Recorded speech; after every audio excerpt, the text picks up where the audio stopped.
Welcome back to the series, guys. My name's Chris. You're watching Raising the Bar, and this is part 2 of our self-training series. In the first video, we calculated how to figure out our macros, and now we're going to build out a couple meal plans to hit those numbers that we did in our first video. Let's dive right in. First thing that I want you to do is download MyFitnessPal. MyFitnessPal is available on Android, iOS, PC, web browser. You can get it on any device that you have. What I'm showing on the screen here is what the PC view looks like. This is what we're going to be utilizing today for our example because it's a little bit more comprehensive on one screen and works a little bit better for this style of presentation. But the format is essentially the same on the mobile view, which I have pulled up right here.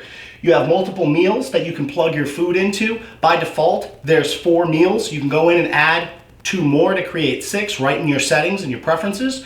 And then you could even rename them if you'd like. So for me, rather than say snack, dinner, and stuff like that, I just go meal 1, 2, 3, 4, so on and so forth. Okay? Once you've got this app downloaded, now what we need to do is build out a meal plan that hits those target macros that you figured out in the first video. Example number 1 is going to be a basic diet. That basic diet is very easy to follow, very simple, not a lot of variety, but will make your life easier in the long run. Now, this is all preferential, and that's why I'm going to do 2 examples here. So in our first video, we covered the macros for a 200-pound individual that's looking to lose weight, which equated to 200 grams of protein, 70 grams of fat, and 217 grams of carbohydrates. So in this particular example, for meal 1, we have 2 large eggs, 4 egg whites, and 50 grams of oats. That comes out to 421 calories, 31 grams of which come from carbohydrates, 14 grams of fat, and 39 grams of protein. For meal 2, we have 100 grams of cooked chicken breast. We have 14 grams or 1 tablespoon of macadamia nut oil, 1 cup of green beans, and 105 grams of basmati rice. This all breaks down to 644 calories, 77 grams of which come from carbs, 20 from fat, and 40 grams of protein. Meal 3, 40 grams of whey isolate, 2 tablespoons of all-natural peanut butter, and 4 rice cakes. That comes out to 544 calories, 52 grams of carbs, 17 grams of fat, and 47 grams of protein. Meal 4, another 100 grams of chicken, 1 cup of green beans, 9 ounces of Yukon Gold potatoes, which are the best, by the way, and another serving of macadamia nut oil, except this time it's going to be a half a tablespoon. Okay, so 7 grams there. This comes out to 443 calories, 51 grams of carb, 11 grams of fat, and 38 grams of protein. And our last meal here is another protein shake, 40 grams of protein with 1 tablespoon of peanut butter. If we add this all up, we have a daily total of 203 grams of protein, 71 grams of fat, and 217 grams of carbohydrate. So we're very close to what our targets were. This is the type of thing that you want. It's kind of difficult sometimes to get exactly spot on, but we want to be as close as possible. So this is example number 1. Let's move on to a little bit more of a fun, more modern style of eating, rather than a classic bodybuilder diet like this. So this is our fun diet. Again, same targets, 270 and 217, except this time for breakfast, we're going to have some breakfast wraps.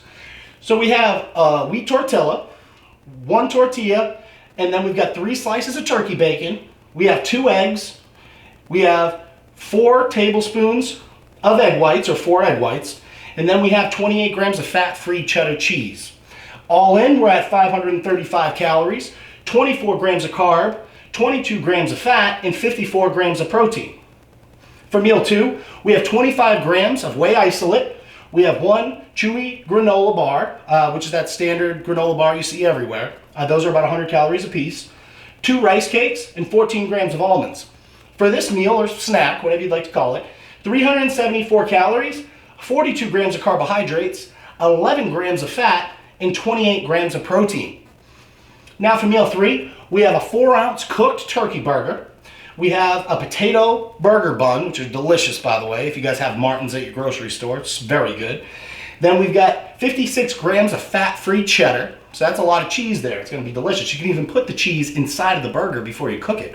Make a cheese-stuffed burger. Then we've got 8 ounces of potatoes and 2 tablespoons of ketchup. All in for this burger and fry meal, you're looking at 593 calories, 77 grams of carbohydrates, 11 grams of fat, and 53 grams of protein. And then for meal 4, we're going to make ourselves a little pizza. So the way we do that is with a Joseph's Lavash wrap. In this case, we're going to use a honey wheat wrap. And then we've got a half cup of pizza sauce. We have 30 grams of turkey pepperoni. And then we have a half a cup, or roughly 56 grams of fat-free mozzarella, which brings us to a grand total of 380 calories, 32 grams of carbohydrates, 13 grams of fat, and 37 grams of protein. And then right before bed, we're going to have another protein shake, 25 grams of isolate this time. We're going to have a little Smart Pop popcorn. You can have 2 bags while you're sitting there watching TV. And we're going to have a tablespoon of peanut butter. You can eat it on its own, or you can put it in the shake. That gives us a grand total of 385 calories, 43 grams of carbs, 12 grams of fat, and 32 grams of protein. When we add this whole meal plan together, we've got 204 grams of protein, 69 grams of fat, and 218 grams of carbohydrates. Again, very close to what our targets were. Now, when you're using MyFitnessPal, it's not perfect, so there's some key tips that I want to share with you. First thing, always use grams as your weighing method. When you look up certain foods, it might be in cups, it might be in teaspoons, tablespoons. Make sure you have a gram option. So you might have to check a different listing for the food that you're trying to add, but make sure you're weighing in grams so that way you're on point. The half cup stuff, it's too many variables. Make sure you always use weight because you can't fudge that. Second thing, when you're adding foods, there's going to be green check marks next to some of the foods that you go in and add. That means it's verified and authenticated by MyFitnessPal, so you can trust that those numbers are accurate.